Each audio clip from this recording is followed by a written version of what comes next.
Hello everyone. Thank you so much for joining me on my channel today for day 8 of Christy's Beautiful Life 30 Days of Sketches, Series 8 and Scraptember 2021. The sketch for today was created by Laura Alberts, and the Scraptember prompt from today is something you've been hoarding. And that made me laugh because I feel like I'm a big scrapbooking materials hoarder in general. I really like the sketch. I love layering papers on top of each other, pattern papers from the same collection. I just love the way it brings all the colors and all the beauty of the collection together. And I decided that for this layout, instead of just using strips of paper, I would use a number of the scallop punches that I have in my stash. So I use some EK Success and some Martha Stewart scallop punches, and some of them are plain and some of them have some cutouts in them. I just picked out a whole bunch of scallop punches that I liked. I took strips of this paper. This paper is from the My Mind's Eye Hello Gorgeous collection. This is an older collection. I've had it in my stash for a while and I really love it. And sometimes when I'm stuck, I'll go to this collection because I love using it so much that sometimes it can kind of help me get out of a rut that I'm in. I really don't like the idea of not having any of this paper left, so I have to say that I do hoard it a bit.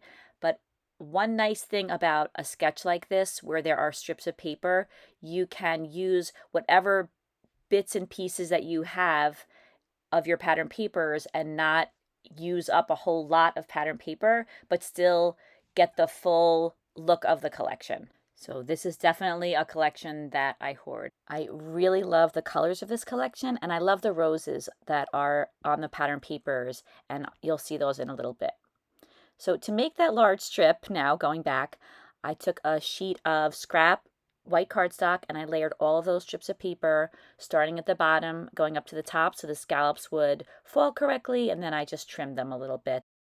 I wanted the strips to be irregular. I cut some of them longer and some of them shorter. Now I'm adding some mixed media to the background.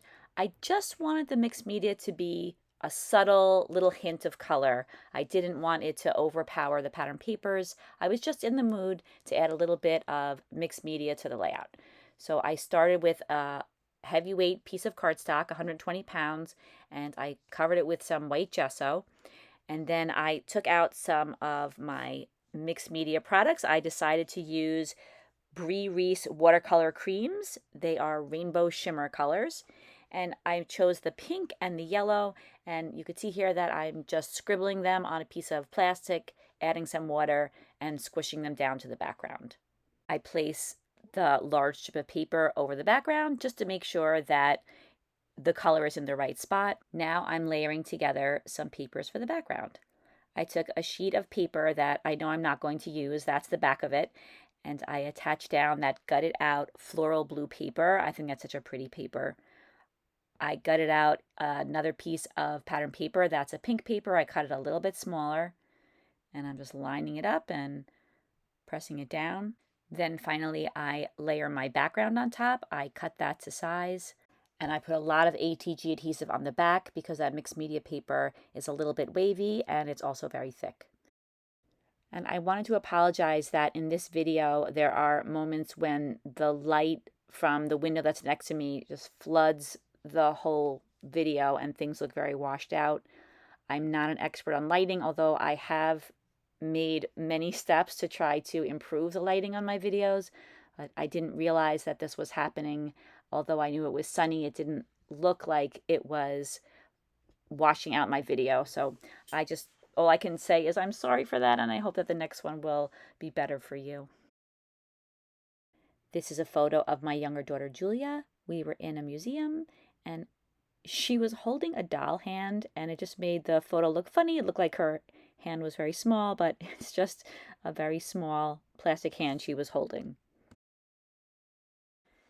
There was a speech bubble. I'm not sure if it was from a pattern paper or if it was an ephemera piece, but I cut off the little piece that makes it look like a speech bubble because it said, "A little birdie told me," and I just wanted little birdie to show because that's what we've always called Julia. We call her Jewel Bird, little birdie, and so I wanted to cover up the and I wanted to cover up the told me. So I do that in a little while with some flowers.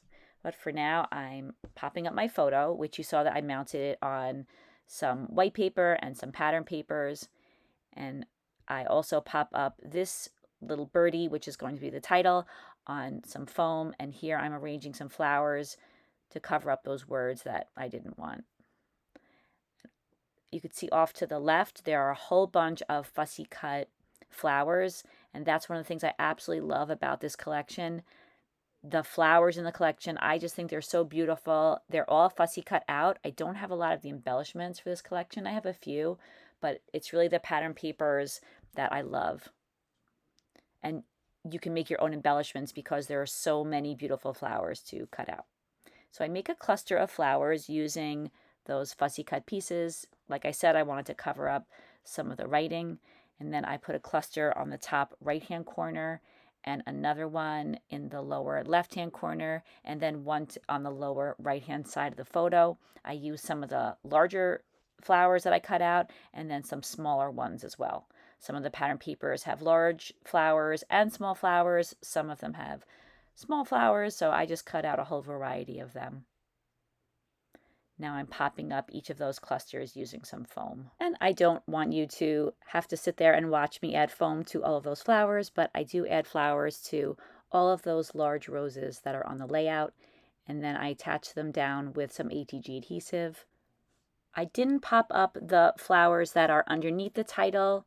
There's that large cluster. I just attach those right to the speech bubble that is no longer a speech bubble, and the one that is on the upper left-hand corner of the title, the yellow one and the pink one, actually, those are popped up on some foam. I really like the look of within a cluster having some of the elements popped up and some of the elements not popped up, because then that difference between them makes it interesting. I added a banner underneath the photo. Those were banner pieces from the collection, and I put some tiny fussy cut white flowers in between them. I added a bird to over the photo. I thought that was perfect. And a little heart right next to it. The heart and the banner pieces are from the ephemera pack for the collection. And in the upper left-hand corner, I decided that I was going to pop up a few of those little flowers that I'm clustering around the larger flowers. I find that I really enjoy putting banners under photos. Lately, whenever I get a chipboard collection and there's a banner in it, that's probably the first embellishment to go, and I find that I generally put it under the photo. In this case, it had to be pieced together, but that's okay too, because then you can make it whatever size you want. I use some foam to pop up the pieces of the banner as well. And again, I don't include all this footage, but I do put a piece of foam under each of those pieces, and then I use, again, some ATG adhesive to attach them down to the page. Once those are attached down, I'm adding those little white flowers back in, and now I'm going to glue them down because I don't want them to get lost, which happens sometimes. Before the glue is even dry, I pick those banner pieces up again. Not that I don't want them there, but it was bothering me that that strip, that yellow strip, didn't extend all the way underneath the photo. So I punched another piece of it, and I am just trying to match it up and bring it over. And then I did the same thing to the green piece that was underneath. I just wanted a little place for the photo to sit, and it seemed natural that those pieces should just extend over to the photo. So once I have those trimmed down to what I think looks like a good length, I go back in again with those banners, and the flowers are still attached to them. So that was a good thing. I used a small flower to cover the end of the green strip.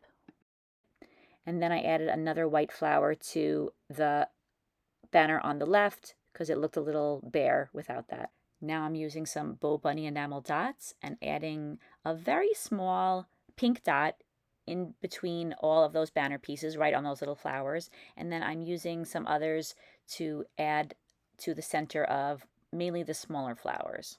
And then I also take some white enamel dots from my stash and I add those also to the smaller flowers, but then a couple to the medium and one of the larger size flowers as well. And then I continue around to all the other clusters and I add some enamel dots to those flowers as well. I don't include all the footage of that because not only is it repetitive, but the light was just streaming in through my window and the footage was just looking to flood it with light.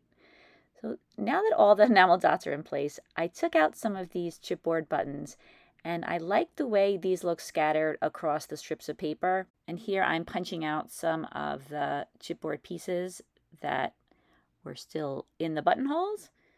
I peel off the back of each of the pieces of chipboard and punch out any of those little buttonholes that are still in there. And then I'm going to stick them down, but I do go back and attach them with some HG adhesive because we all know how chipboard adhesive is not necessarily the best. Usually, not all the time, but I find usually it just needs a little bit of extra reinforcement. And I'm still figuring out where I want to put the buttons and move them around until I like the way they look. To balance out the layout, I added a banner to the left of the photo. It says, "What I Like About You," and that was the last touch to the layout. Here are the close-ups. I hope you enjoyed this video, everybody. I'll have another video for you again tomorrow. Please take a look in the description box. You'll find links to Christy's channel, to the channels of all the other scrapbookers who are following along with this challenge, and also a link to the Facebook group. I hope that everybody has a fantastic day, and I hope to see everybody again soon. Take care. Bye-bye.